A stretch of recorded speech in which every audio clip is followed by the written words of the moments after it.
¿Cómo están? Envío un gran saludo fraternal a cada uno de ustedes, esperando siempre que se cuiden dentro de esta situación de salud, de pandemia que estamos viviendo. Cuídense cada uno de ustedes y cuiden también a cada uno de sus familiares, valorando siempre cada minuto que estamos en este mundo.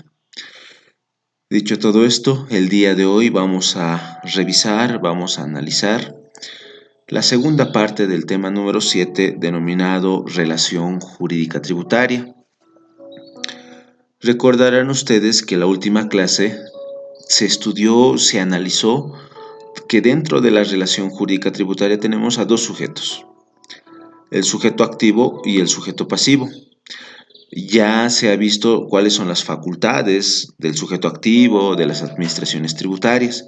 El día de hoy nos vamos a abocar a qué tipo de sujetos pasivos son reconocidos por el Código Tributario o solamente tenemos un solo sujeto pasivo. Entonces, el día de hoy vamos a ver a quién se lo considera sujeto pasivo y qué tipos de sujetos pasivos o clases de sujetos pasivos conocemos o son reconocidos por el Código Tributario. El sujeto pasivo es pues toda persona natural o jurídica que debe cumplir una obligación tributaria a favor del fisco, en virtud del cual estos deben realizar un pago de algún tipo de tributo. Pero debemos abocarnos a lo que establece el Código Tributario, debiendo recordar que en materia tributaria siempre la AIT, siempre la AGIT, siempre los juzgados contenciosos tributarios, incluso en tribunales de apelación, siempre se van a manejar en torno a normativas, Código Tributario, Constitución Política del Estado y sentencias constitucionales, además de todas las que establece el artículo 5 del Código Tributario como fuentes del derecho tributario. Entonces, tenerlo muy en cuenta. Es por eso que en esta materia nos estamos abocando sobre todo al estudio de los artículos del Código Tributario y otros anexos dentro del derecho tributario. Entonces, el artículo 22 del Código Tributario establece que el sujeto pasivo, lo siguiente, como se señala en el cuadro. El sujeto pasivo, el contribuyente o sustituto del mismo, quien debe cumplir las obligaciones tributarias establecidas conforme dispone este código y las leyes. Entonces establece de que el sujeto pasivo puede ser o es el contribuyente y también puede ser el sustituto. Entonces deben tener en cuenta que el Código Tributario establece que el sujeto pasivo puede ser o bien el contribuyente o bien la persona denominada sustituto. Y vamos a conceptualizar y vamos a decir quiénes son los contribuyentes y quiénes son los sustitutos para que ustedes puedan manejar dentro del ámbito tributario cada uno de estos conceptos.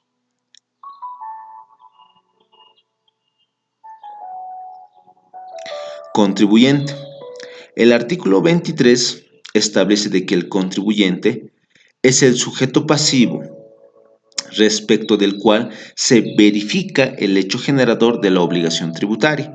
En otras palabras, se tiene que hacer una diferencia nuevamente de lo que es el hecho generador de la obligación tributaria.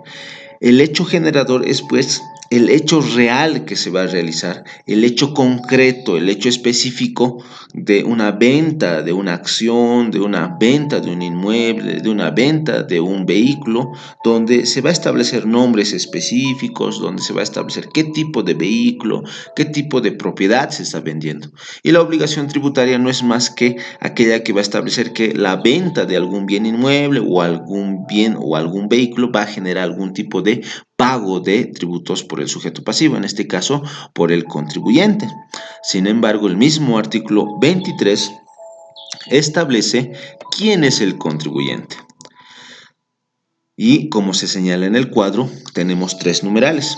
Dice que el contribuyente, que dicha condición puede recaer, numeral 1, en las personas naturales prescindiendo de su capacidad según el derecho privado. ¿A qué se refiere?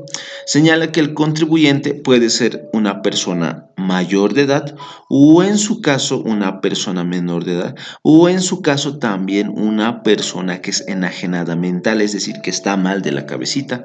Por eso dice ahí, prescindiendo de su capacidad según el derecho privado. Sin embargo, al prescindir debemos establecer representación, es decir, una persona mayor de edad puede ir a cumplir o puede realizar firmas de compras, de ventas, también puede ir a pagar sus propios tributos de cualquier tipo de hecho generador que se genere. Sin embargo, cuando hablamos de personas menores de edad, cuando hablamos de personas que están mal de la cabecita, estas personas también pueden ser contribuyentes, sin embargo, estos tienen que ser representados. Existe una institución denominada representación y existen pues tres tipos de representación: la representación legal, la representación judicial y la representación voluntaria. La representación legal es cuando la ley establece que una persona va a asumir la representación de una persona. En el caso de los hijos menores de edad, quienes asumen representación para la firma de un contrato de compra o de un contrato de venta, pues serán los padres. En el caso de una persona que está mal de la cabecita, pues será una autoridad judicial que va a designar a un tutor para que pueda representar a una persona que está mal o está enajenada mental. Entonces, eso tienen que tenerlo en cuenta. Pero también tenemos otros tipos de representaciones, como es la voluntaria, cuando una persona va a entregar un poder voluntariamente a otra persona para que pueda representarlo. Sin embargo, en la voluntaria debemos establecer que sí o sí deben tener mayoría de edad y capacidad de obrar, es decir, que no deben estar declaradas interdictas, ¿ya? Entonces, a eso se refiere en cuanto a las personas naturales. El numeral 2 habla de que las personas jurídicas también pueden ser contribuyentes. Entonces, vamos a dar una lectura. En las personas jurídicas y en los demás entes colectivos a quienes las leyes atribuyen calidad de sujetos de derecho, es decir, que cualquier tipo de persona jurídica, cualquier tipo de ente colectivo que sea reconocido, que tenga un documento que sea reconocido legalmente, pues también puede ser contribuyente, como ser el caso de personas colectivas con fines de lucro o sin fines de lucro. Puede ser en el caso de fines de lucro las sociedades comerciales, como ser las sociedades de responsabilidad limitada, las sociedades anónimas, las sociedades colectivas, las sociedades en comandita simple, las asociaciones accidentales y todo aquello. Y desde el campo del derecho privado sin fines de lucro también pueden ser contribuyentes pues las fundaciones, que son instituciones sin fines de lucro. Entonces son como algunos ejemplos, siempre y cuando éstas sean reconocidas, que tengan un documento que respalde su personalidad jurídica. El numeral 3 hablamos de las herencias yacentes, pero para poder entender de mejor manera vamos a dar una pequeña lectura a lo que establece el numeral 3 del Código Tributario del artículo 23.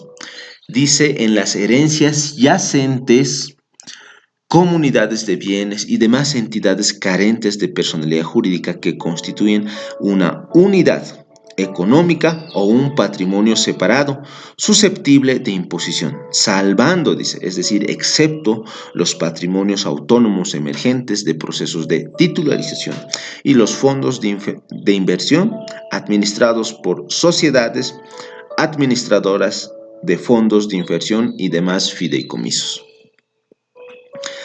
Se debe establecer lo siguiente. Señala que como contribuyente también están las herencias yacentes y otras entidades carentes de personalidad jurídica. Dentro de estas herencias yacentes, pues están todos aquellos bienes, conjunto de bienes o en su caso patrimonio, dejado por una persona que ya ha fallecido. En otras palabras, estamos hablando de una persona ya fallecida. cuando una persona fallece, pues va a dejar un patrimonio y este patrimonio se constituye en una herencia yacente hasta que sus herederos puedan aceptar o renunciar a la herencia. ¿A qué me refiero? El momento de que fallece una persona se abre a la sucesión hereditaria y en el momento que se acepta la herencia, pues ya otra persona va a adquirir la titularidad de los bienes dejados por el causante o por la persona fallecida. ¿A qué me refiero?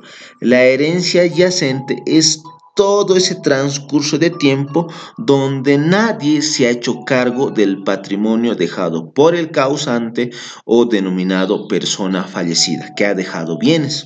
Entonces, ¿a qué se refiere?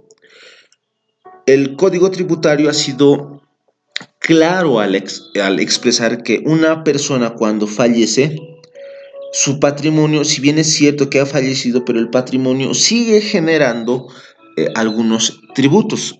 ¿A qué me refiero? O un ejemplo, en otras palabras. Si Perico de los Palotes fallece el día de hoy y tiene hijos y ha dejado bienes como vehículos, bienes, y estos bienes, por el hecho de que ha fallecido, no pueden dejarse a la deriva de que no se van a pagar, sigue sus impuestos, no. Ya sea sus herederos u otras personas, tienen que seguir pagando el impuesto del bien inmueble anual que se paga de las casitas, de los edificios que se pagan constantemente anualmente. Entonces, ¿quiénes van a pagar? Puede ser una tercera persona o sus herederos, pero estos todavía no son titulares. Sin embargo, hasta que sean titulares, pues tiene que pagarse, sigue los tributos de las herencias yacentes, ¿ya? Luego tenemos las demás entidades carentes de personalidad jurídica. ¿A qué se refiere? En el numeral 2 hablábamos de personas jurídicas o entes colectivos a quienes las leyes atribuyen calidad de sujetos de derecho, es decir, que tienen personalidad jurídica, que son reconocidas y que tienen un documento legal que establece que tienen personalidad jurídica. Pero también el Código Tributario ha sido muy sabio y decir, hay asociaciones o hay entes colectivos que no son reconocidos mediante un documento, mediante algún tipo de expresión legal y todo aquello, pero el Código Tributario ha sido muy sabio decir, existen asociaciones de hecho, no de derecho, porque los de derecho son reconocidos, tienen su documento de respaldo de que son reconocidos legalmente. En cambio, las asociaciones de hecho no son reconocidas, pero actúan y tienen actividades.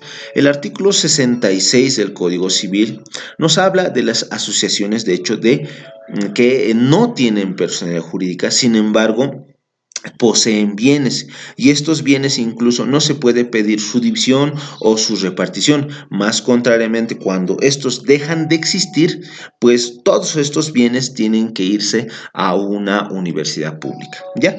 Entonces, estas asociaciones, de hecho, o estos entes colectivos que no tienen personalidad jurídica, también se constituyen en contribuyentes para vender algún tipo de bien, realizar algún tipo de servicio, como ser fundaciones y todo aquello, pero que no tienen personalidad jurídica, pero tienen una voluntad de ayudar. Entonces, tienen que tener, sí o sí, la calidad de contribuyente.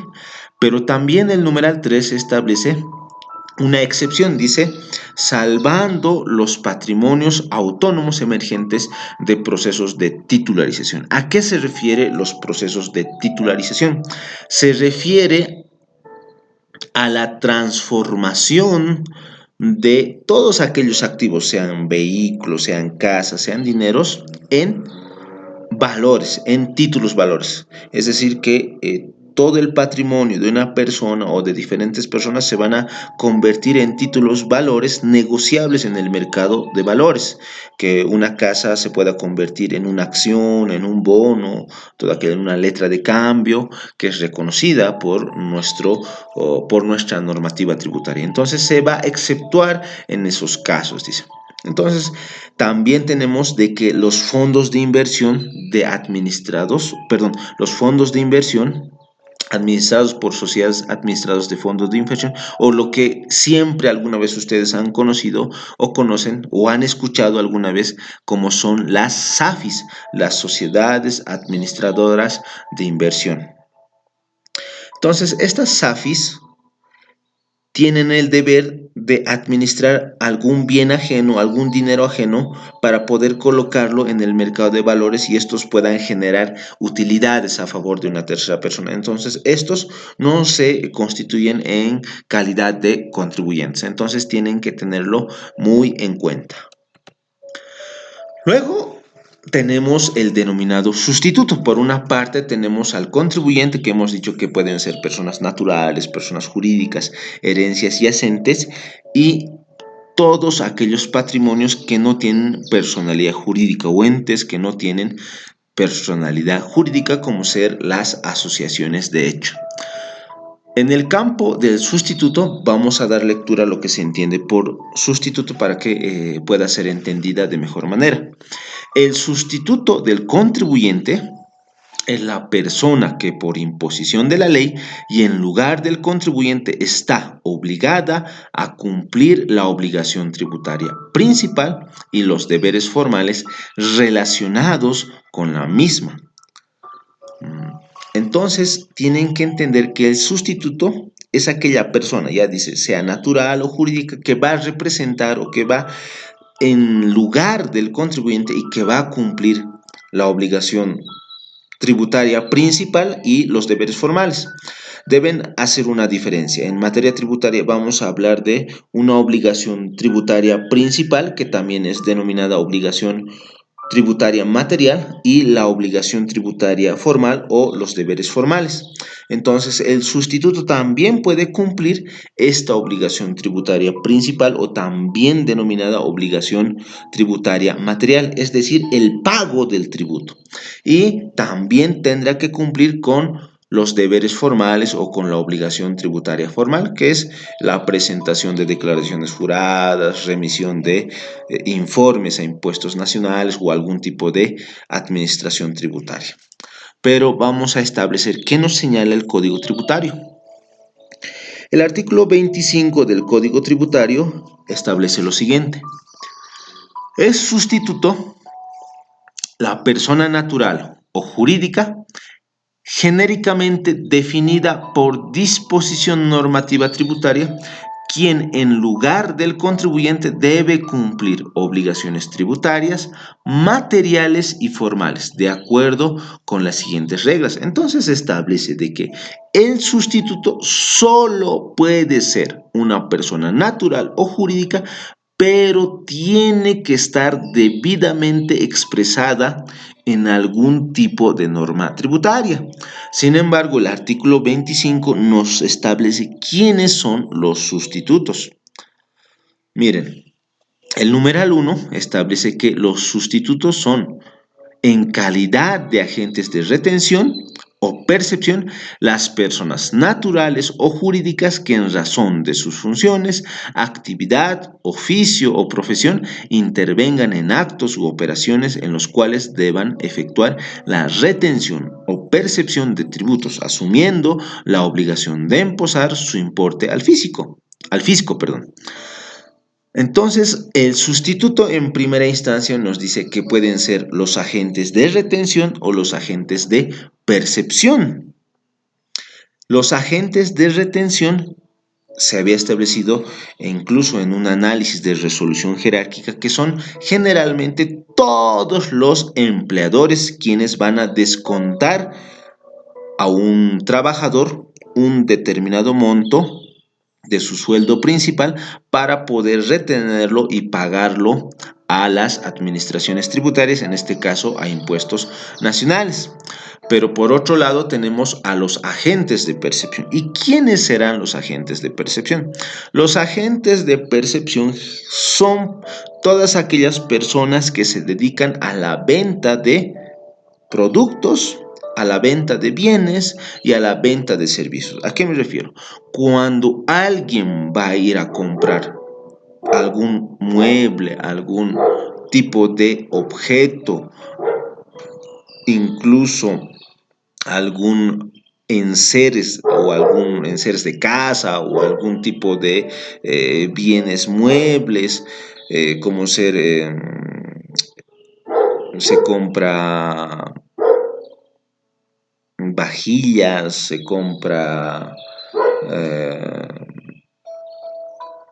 computadora, laptops, celulares o las personas que también van a prestar sus servicios como ser dentistas, abogados, arquitectos o las mismas empresas que pueden prestar un servicio o en su caso vender algún tipo de bien u objeto, se tiene que entender la siguiente operación. Cuando nosotros compramos algún bien, pagamos 100 bolivianos. Vamos a dar un ejemplo de que nosotros pagamos 100 bolivianos por un objeto o por un bien o por un servicio. Pero de esos 100 bolivianos, 13 bolivianos es el IVA y ese IVA se lo tiene que pagar a impuestos nacionales. Sin embargo, el que está comprando algún bien lo está pagando no a impuestos nacionales, sino a la misma persona que le está vendiendo dicho producto. Entonces, ¿quién se constituye en agente de percepción? La persona que está recibiendo el pago. Entonces, quiere decir de que de cada 100 bolivianos, 13 bolivianos es pagado por el contribuyente y que es pagado a la persona que está vendiendo algún servicio o algún bien. Pero como no se está pagando directamente a impuestos nacionales, se lo está pagando ese 13% a la persona que está brindando un servicio o que está vendiendo algún bien, entonces la misma persona vendedora del bien o del servicio tendrá la obligación de pagar como agente de percepción, tendrá el deber de pagar dicho bien o dicho dinero del 13% a la administración tributaria competente, en este caso a impuestos nacionales. Entonces, tenerlo muy en cuenta. La agente de retención, después de él mismo sale el dinero, pero tiene que retener una parte de ese dinero que va a pagar a su empleado. En cambio, el agente de percepción es el mismo vendedor que percibe un dinero y tiene la obligación de pagar ese dinero a impuestos nacionales. Entonces, esa es la diferencia, por favor. Entonces tenemos dos clases de sustitutos. Tenemos el agente de retención y el agente de percepción. El numeral 4 del artículo 25 del Código Tributario establece lo siguiente. Efectuada la retención o percepción, el sustituto es el único responsable ante el fisco por el importe retenido o percibido, considerándose extinguida la deuda para el sujeto pasivo por dicho importe. De no realizar la retención o percepción, responderá solidariamente con el contribuyente sin perjuicio del derecho de repetición contra éste. ¿A qué se refiere el artículo 25 del Código Tributario? Establece de que el sustituto, ya sea como agente de retención o como agente de percepción, es el único responsable ante el fisco porque ya se considera que tanto el agente de retención como el agente de percepción ya tiene el dinero en mano para poder pagarlo a las administraciones tributarias o en este caso a impuestos nacionales. Pero señala también en su última parte de este numeral 4 que si el agente de retención o que si el agente de percepción no va a realizar o no va a tener este dinero o incluso no lo ha retenido o no ha percibido el dinero, conjuntamente con el contribuyente ambos tienen que pagar. Entonces, tanto el sustituto como el contribuyente deben pagar ante las administraciones tributarias la retención que no se ha realizado o la percepción que no se ha percibido en dinero. También establece, en la última parte, sin perjuicio del derecho de repetición contra este, es decir, que muchas veces impuestos nacionales va a molestar al sustituto, es decir, al agente de retención o al agente de percepción. Y en la generalidad de los casos, estos agentes de retención o estos agentes de percepción, para que no se vayan acumulando multas e intereses, pues se van a librar pagando a las administraciones tributarias. Sin embargo, estos sustitutos, ya sea el agente de retención o el agente de percepción, puede realizar una acción de repetición en la vía civil contra el contra el contribuyente, para recuperar ese monto que no se ha retenido o para recuperar ese monto que no se ha percibido.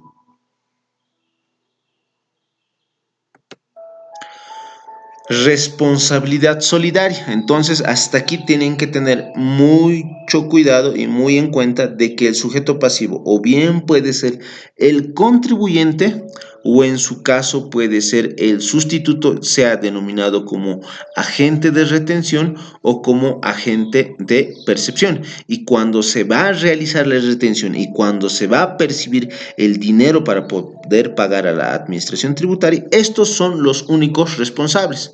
Solo cuando no se realice la retención o solo cuando no se haya percibido el monto a pagarse impuestos nacionales, en esos casos existe una responsabilidad solidaria entre el contribuyente y el sustituto. Entonces, tenerlo muy en cuenta. Ahora vamos a hablar de la responsabilidad solidaria. ¿Y qué será la responsabilidad solidaria? La responsabilidad solidaria se presenta cuando a dos o más personas se determinó el cumplimiento de una obligación fiscal cuyo cumplimiento puede ser exigido a cualquiera de las personas, en virtud del cual se habla de deudores solidarios. Para que puedan entender esta parte, la responsabilidad solidaria se origina cuando existen dos o más contribuyentes que tienen que pagar una obligación tributaria, que tienen que pagar un tributo, pero este pago lo puede hacer cualquiera de los dos, o en su caso lo pueden hacer en la cuota parte que les corresponde, es decir, Perico de los Palotes puede pagar el 50% y Pepito de los Palotes puede pagar el otro 50%. Sin embargo, señala en cuanto a la responsabilidad solidaria que las administraciones tributarias puede exigir ya sea a Perico de los Palotes o a Pepito de los Palotes. Cuando va a exigir a uno de ellos, se va a entender que también le está exigiendo a la otra persona que no se le ha exigido. Es decir, si se lo notifica a Perico de los Palotes, se entiende también que se lo están notificando a la otra persona porque tienen que pagar un mismo tributo. Esto generalmente sucede en el campo de sociedades comerciales, es decir, cuando existen socios de empresas de sociedad de responsabilidad limitada, sociedades anónimas y otras conocidas por el Código de Comercio. ¿Qué pasa? Cuando son varios dueños de una empresa, una persona paga un determinado tributo, pero los demás no pagan. Entonces, Impuestos Nacionales va a decir, si una persona ha pagado el total del tributo adeudado o de que debían a la administración tributaria, entonces se entiende de que ya se ha cumplido esa deuda, porque se habla de deudores solidarios, es decir, que pueden pagar ellos en coordinación en la cuota parte que corresponde, pero también uno solo de ellos puede pagar en representación de los otros deudores. Entonces, tenerlo muy en cuenta. Sin embargo, para poder entender de mejor manera, vamos a dar una lectura de lo que establece el artículo 26 del Código Tributario. En su parágrafo 1 señala lo siguiente: están solidariamente obligados aquellos sujetos pasivos respecto de los cuales se verifique un mismo hecho generador, salvo que la ley especial dispusiere lo contrario. En los demás casos, la solidaridad debe ser establecida expresamente por ley. Entonces, ¿qué señala este artículo? Lo mismo que se había señalado anteriormente. Si un tributo tiene un mismo hecho generador, un ejemplo, se tiene que pagar el impuesto a la utilidad a las empresas. Si este impuesto es pagado por un solo socio, se va a entender de que ha sido pagado, porque se genera un mismo hecho generador para todos los socios de la empresa, ¿ya? A eso se refiere en cuanto a responsabilidad solidaria. Pero tenemos que hablar de los efectos de la responsabilidad solidaria para que ustedes puedan entender de mejor manera cuáles serán los efectos de esta responsabilidad solidaria. El mismo artículo señalado anteriormente establece en su parágrafo 2 lo siguiente, numeral 1. La obligación puede ser exigida totalmente a cualquiera de los deudores a elección del sujeto activo. Lo que les decía anteriormente, que la administración tributaria puede notificar a cualquiera de los socios y esto se tendrá por válido, es decir, que puede exigir a cualquiera de los socios de que se cumpla una obligación tributaria formal o en su caso una obligación tributaria material. Numeral 2. El pago total efectuado por uno de los deudores libera a los demás sin perjuicio de su derecho a repetir civilmente contra los demás. Es decir, que si uno de los socios solamente paga la totalidad de la deuda, se va a tener por pagada ante el sujeto pasivo, se va a tener por pagada ante la administración tributaria. No es que decir, yo soy socio solamente del 25% y solamente voy a pagar el 25%. No, si uno de los socios desea pagar la totalidad de la deuda, lo paga. Pero también el socio tiene derecho a una acción de repetición en la vía civil para poder cobrar la demás deuda que no le correspondía y poder cobrar a los socios porque ellos también tendrían que aportar en el pago del tributo. El numeral 3 señala lo siguiente: el cumplimiento de una obligación formal por parte de uno de los obligados libera a los demás, estableciendo que la obligación formal es la remisión de informes, la declaración jurada de formularios, el IVA, el IT. Es decir, que si un socio va a realizar este cumplimiento de una obligación formal, de exhibir su NID, de remitir información como agente de retención, como agente de percepción, entonces va a liberar a los demás socios o a los demás que se constituyen como responsabilidad solidaria. El numeral 4 señala lo siguiente: la exención de obligación alcanza a todos los beneficiarios, salvo que el beneficio haya sido concedido a determinada persona. En este caso, el sujeto activo podrá exigir el cumplimiento a los demás con deducción de la parte proporcional del beneficio. ¿A qué se refiere con exención? La exención es, pues, la liberación del pago de un tributo, la liberación de alguna obligación formal. Entonces señala que si una liberación o algún tipo de beneficio se le ha otorgado a un socio, también va a alcanzar a los demás socios de una empresa. Sin embargo, señala lo siguiente: salvo, dice, que el beneficio haya sido concedido a determinada persona. Un ejemplo: si el día de hoy se saca una ley y dice, en el campo del IUE se va a otorgar una exención a todos los empresarios que tienen que son mayores a 65 o 70 años. Entonces, como alcanza a una persona, un socio de 70 años dentro de una empresa, entonces diremos que también esta persona que está alcanzada por este beneficio y la ley no dice nada más, entonces se entiende que va a alcanzar a todos los beneficios. Pero si la ley dijera únicamente va a alcanzar a las personas que son mayores a 70 años en la cuota que les corresponde. Entonces es más específico y dirá, yo soy persona mayor de 70 años y solamente tengo que pagar o me están beneficiando con esta exención de tributo, con esta exención o con esta liberación de pago de tributo, pero los demás tienen que pagar de manera normal. Entonces tiene que haber una normativa específica, ¿ya? A eso se refiere. El numeral 5 habla de cualquier tipo de interrupción o suspensión de la prescripción a favor o en contra de uno de los deudores favorece o perjudica a los demás. Es decir, que si hablamos de interrupción de un plazo, de suspensión de un plazo de prescripción, ya sea en contra del deudor, también va a favorecer a todos los socios. Es decir, si me va a beneficiar algún tipo de plazo de interrupción de plazo de interrupción o suspensión en el campo de la prescripción a una persona, en este caso a mi persona, y tengo otros socios, también puede favorecer o puede ser en contra de ellos. Entonces, tenerlo muy en cuenta a qué se refiere los efectos de la responsabilidad solidaria.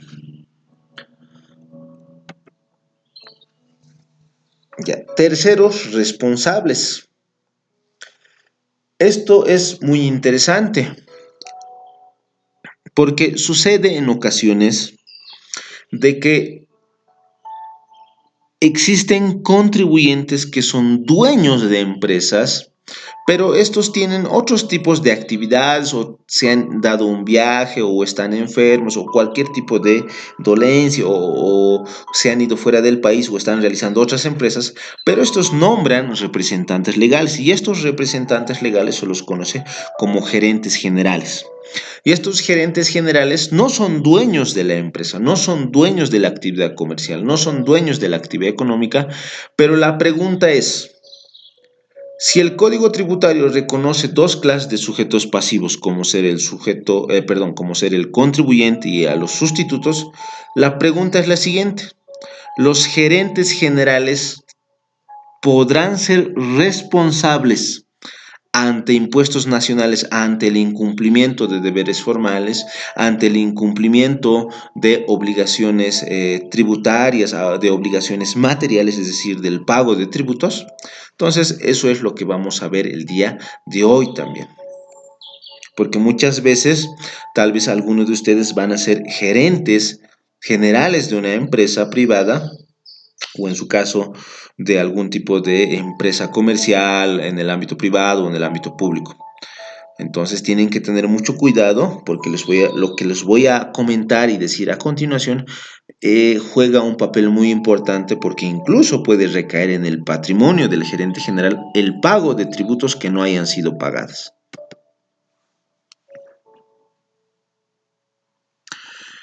Tipos de representación. Como decíamos anteriormente, tenemos tres tipos de representación: la legal, la voluntaria y la judicial. La legal, ya decíamos que el hijo es representado por los padres, ya regulado por el Código de Familia. La representación voluntaria es regulada por el Código Civil, la ley del notariado, la 483, donde hablamos de poderes especiales, amplios y especiales y específicos, como se suele decir.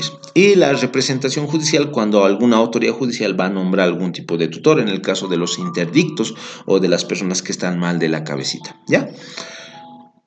Cuando hablamos de representación voluntaria, hablamos de que ha sido voluntariamente elegido y de que voluntariamente una persona ha aceptado ser representante de una empresa. Entonces hablamos de terceros responsables. ¿Qué nos establece el artículo 27 del Código Tributario? Son terceros responsables las personas que, sin tener el carácter de sujeto pasivo, deben, por mandato expreso del presente código o disposiciones legales, cumplir las obligaciones atribuidas a aquel. El carácter de tercero responsable se asume por la administración de patrimonio ajeno o por la sucesión de obligaciones como efecto de la transmisión gratuita u onerosa de bienes. Entonces, el día de hoy vamos a hablar de los terceros responsables, que señala que no tienen la calidad de sujeto pasivo. No son ni contribuyentes ni son sustitutos, es decir, no son agentes de retención, no son agentes de percepción. En otras palabras, en el campo del contribuyente no es dueño de la empresa. Pero, dice, el carácter de este tercero responsable se asume por la administración de patrimonio ajeno o por la sucesión de obligaciones. Entonces, el Código Tributario nos dice que una persona puede ser responsable ante la administración tributaria, ante impuestos nacionales, por la administración de patrimonio ajeno, ese es el primer supuesto, o en su caso por la sucesión de obligaciones, hablamos de las herencias. Pero el día de hoy nos vamos a abocar a la administración de patrimonio ajeno, que tienen que tener mucho cuidado. porque muchas veces existen personas que entran como gerentes generales y después de 3, 4, 5 años, cuando ya dejan de ser gerentes generales y se van a otra empresa o se dedican a realizar actividades económicas propias para una persona, entonces se les llega una notificación y dicen, ustedes han sido gerentes generales y tienen que cumplir, por más de que no sean propietarios de la empresa, tienen que cumplir con pagos que no se han realizado por parte de la empresa. Entonces vamos a decir cuándo sucede en estos casos, porque es muy especial y muy llamativo este caso de los terceros responsables.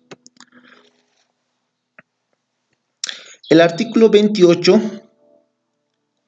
del Código Tributario nos habla del primer supuesto, de responsables por administración de patrimonio ajeno. El parágrafo 1 nos dice lo siguiente. Son responsables del cumplimiento de las obligaciones tributarias que derivan del patrimonio que administran. Numeral 1.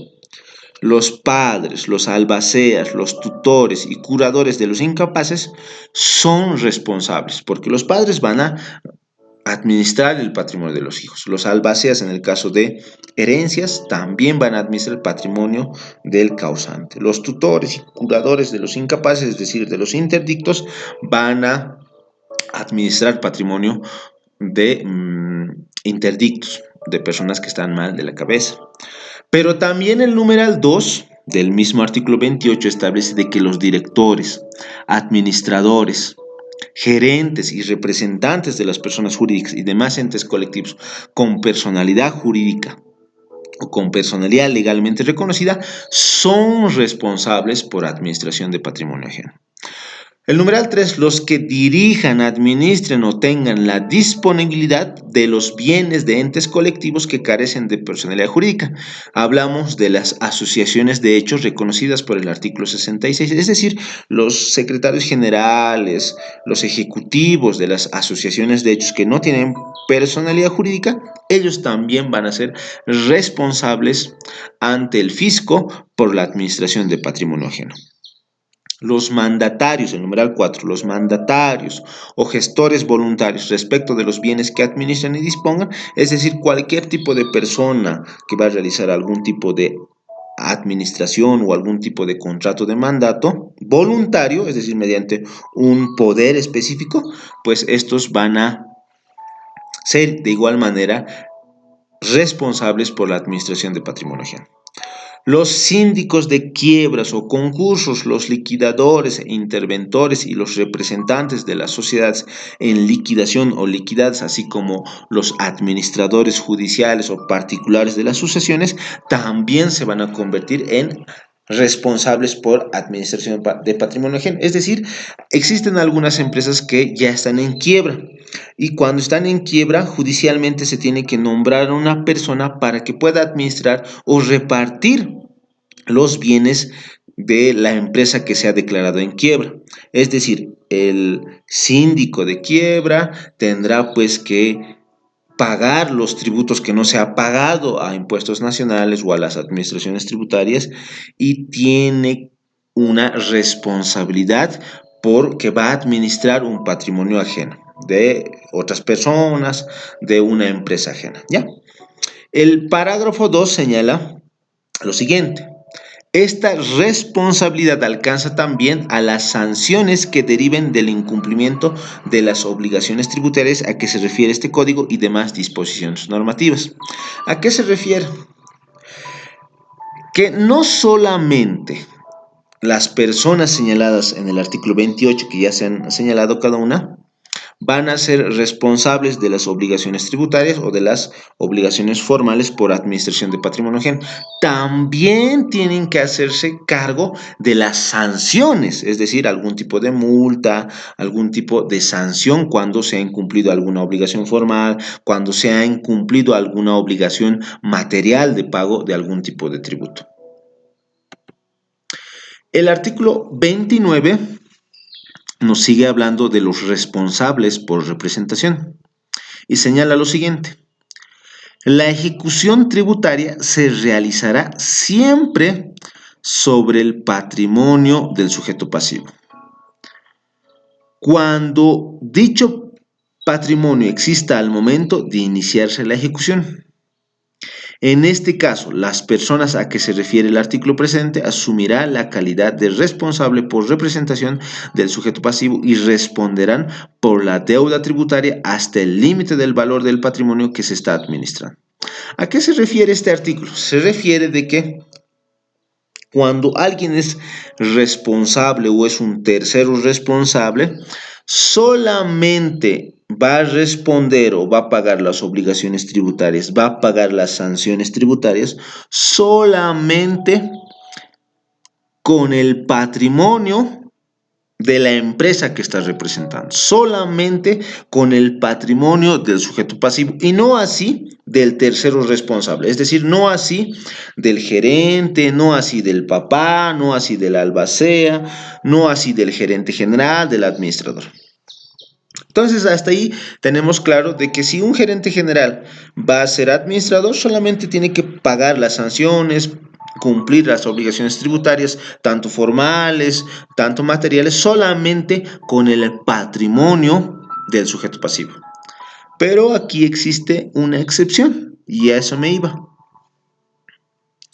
Responsables subsidiarios. Entonces, aquí existe una diferencia entre responsables solidarios, que decíamos anteriormente, y responsables subsidiarios. Los responsables solidarios se da cuando tiene la calidad de sujeto pasivo, sea contribuyente o sustituto. En cambio, los responsables subsidiarios no son ni sustitutos, ni contribuyentes, ni dueños de una empresa que ha incumplido alguna obligación tributaria formal o material. Entonces, ¿qué señala en el cuadro? Cuando el sujeto pasivo, por intermedio de sus representantes, no pagó en su totalidad la deuda tributaria o incurrió en actos dolosos causando insolvencia o que no desempeñaron sus actuaciones correctamente para fiel y cabal cumplimiento de sus obligaciones tributarias, surge el responsable subsidiario, a quien la administración tributaria exige el pago de la deuda tributaria que persiste del sujeto pasivo. Entonces, ¿qué nos establece el artículo señalado en cuanto a responsables subsidiarios? Responsable subsidiario es cuando alguien no es dueño de alguna empresa, no es contribuyente directo, no es sustituto, pero cuando por actos dolosos ha dejado insolvente al contribuyente o no ha cumplido de manera correcta con el pago de los tributos, es decir, que se ha olvidado, pero que este olvido sea de manera dolosa, es decir, que tenga la intención de hacer daño a la empresa, que tenga el daño o tenga la intención de provocar daño al contribuyente. Entonces, esa es la condición. De manera dolosa, el tercero responsable, el papá, el albacea, el administrador, el gerente, cualquier tipo de persona mencionada como tercero responsable y que haya cometido actos dolosos para incumplimiento de obligaciones tributarias, ya sean formales o materiales, incluso se va a afectar el patrimonio del responsable subsidiario, en otras palabras, de la persona que ha administrado un patrimonio ajeno, siempre y cuando haya actuado con dolo, ¿ya? Eso es lo que tienen que tener en cuenta.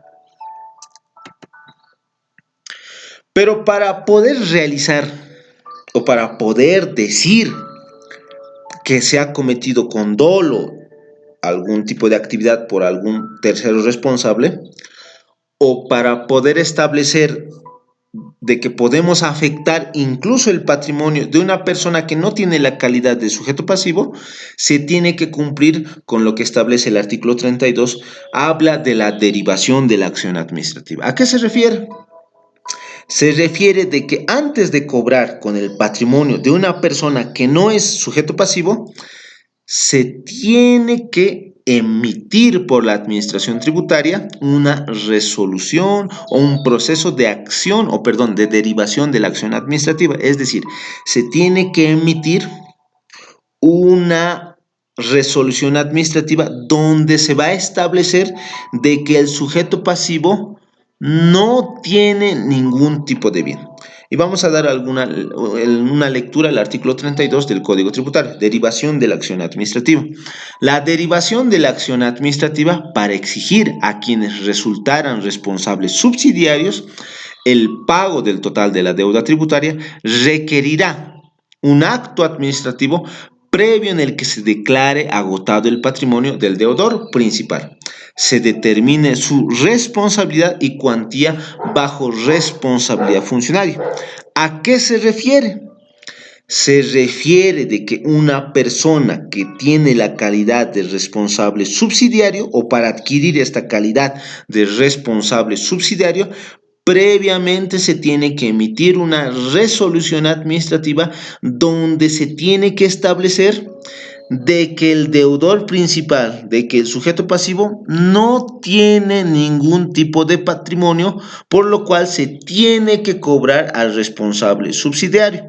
Pero ese responsable subsidiario solo debe pagar durante el tiempo que ha ejercido la administración de ese patrimonio. Es decir, si Perico de los Palotes ha sido gerente general el 2017 y la administración tributaria le quiere cobrar impuestos del 2017, 2018, 2019, él tendrá pues que impugnar ante la ARIT, ante la JIT y decir: yo solamente he fungido como gerente general la gestión 2017 y solo tengo que pagar por esa gestión. Además, que tiene que existir una resolución administrativa donde se establezca que el sujeto pasivo ya no tiene ningún tipo de bien para poder pagar la deuda tributaria. Entonces tienen que tener mucho cuidado en esa parte. Dicho todo esto, muchas gracias por su atención. Es un poco complejo la materia tributaria, sin embargo, espero que hayan entendido de alguna manera o las partes principales. Tengan todos ustedes una buena jornada y me despido hasta una próxima oportunidad, esperando que esta situación de la pandemia se vaya solucionando de a poco. Será hasta una próxima oportunidad.